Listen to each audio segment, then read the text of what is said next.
City series cigars and citrus 7s, black cement 3s, 4s, the hairs and bread 11s. No doubt that I'll be wearing some fire at any sighting. With these Dorenbecker 5s, you can see me in any lighting. It's exciting, I'll be flexing to the coldest degree. What's up, everybody? It's Sneakerhead M Checks. Today I'll be reviewing these 2020 Defining Moments 6s and comparing them to the original 2006 pair from the Defining Moments package. For those of you who are wondering where I got these from, I got them from Offspring. They're a UK-based store. I actually didn't even know that they existed until like last week when I ordered these. I saw Unbreakable Kicks post something on his Instagram story about it.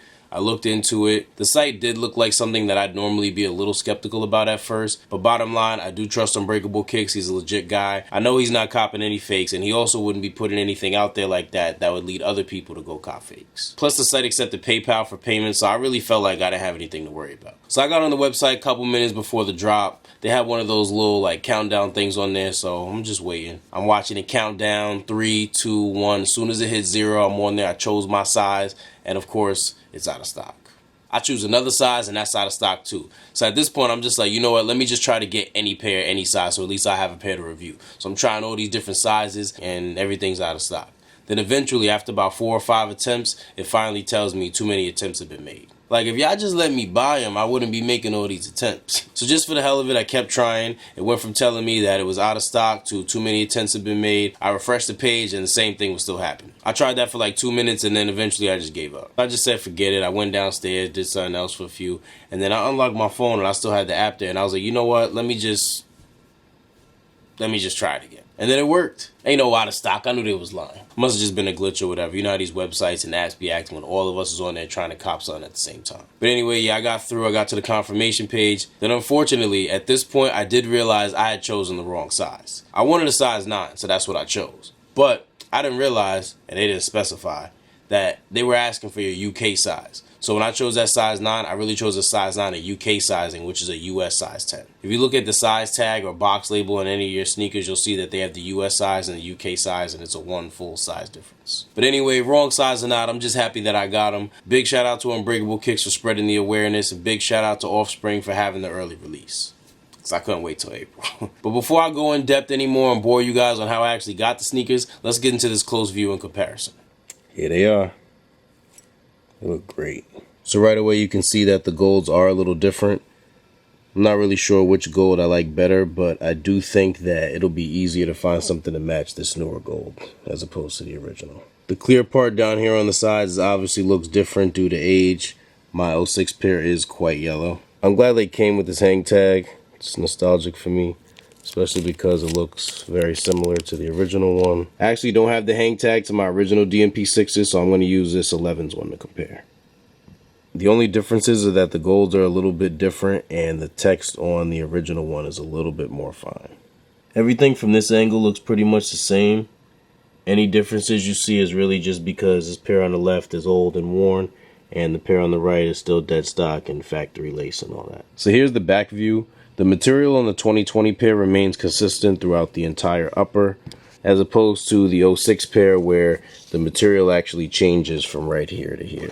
It's kind of tough to see, but if you feel it, you will feel that this part right here is not exactly suede like this is. I'm not really sure why they changed that, but I'm fine with it either way. The positioning is a little different. If you notice, the 2020 pair has a slightly elevated Jumpman in 23. The 23 on the 2020 pair just seems to be a little bit more metallic looking, whereas the 06 pair just kind of remains a little bit more dull. But I do think that the age of these plays a big role in that. Stitching pattern on the Jumpman is different, if you look closely. As you can see, the gold part on the heel tab is different. However, the gold part on my 06 pair was repainted, so it's not the exact original color. I hope the heel tabs on this 2020 pair are a lot more durable than they were on the original pair, because I feel like nowadays, like, probably about 90% of 06 pairs have at least one broken heel tab. The pair that I owned before these had both broken. Most other pairs that I see have at least one broken. I'm surprised this pair still has them both in one piece. Looking at the soles, I know my 06 pair is very yellow. It's like embarrassing at this angle. But looking past the yellowing, these soles are like identical. Even down to these little holes or circles or whatever, everything's the same. They even have the same detail lacking Jumpman that has, you know, no fingers, just one giant hand, weirdly shaped head. I never understood that. This is the biggest Jumpman on the Jordan 6s, yet it has the least detail. Like, even if you look at the lace locks, look at my man's on the lace lock. He got fingers. I don't see none of that down here. He just got one big hand. Like, this just doesn't make any sense to me.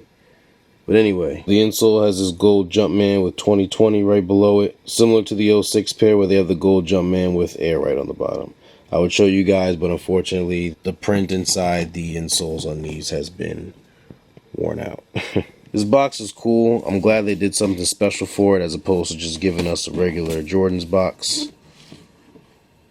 Even though I didn't get that US size 9 that I was trying to get when I ordered these, a 10 is fine with me. I actually did plan on copping a dead stock pair of these in a size 10 at some point anyway. One of my really close homies who passed away a couple years ago absolutely loved the DMP 6s. These were his favorite sneakers of all time. I always wanted to get a pair of these for him, but unfortunately I didn't get around to it in time. So when I heard that these were re-releasing, I promised myself I was going to grab an extra pair in his size and just keep them dead stock for him, even though he's not here to wear them and stuff. Might sound a little silly, but it makes me feel better. And he wore a size 10, so this is Austin's pair. Rest in peace to my dog. I'm going to keep these safe for him. But anyway, these are definitely nice. Major thumbs up for me. We definitely needed this retro. The timing on this was perfect. Even those who own the 2006 pair are probably going to want these because it's just so risky to wear your 06 pair nowadays. They keep playing around with the release date on these. As of right now, I think it's supposed to be April 4th, but who knows if that'll change. It's already changed like 2 or 3 times, so we'll see. We're like 2 months away from that right now, so a lot can happen. Shock drops, release date changes, and all that. But regardless of when they drop, I hope this video was helpful and gave you whatever insight you need on the 2020 Defining Moment 6s. Please subscribe to my channel for more videos like this. I got more reviews and other informal videos on the way, so make sure you subscribe, turn the video notifications on, and stay tuned for the next video.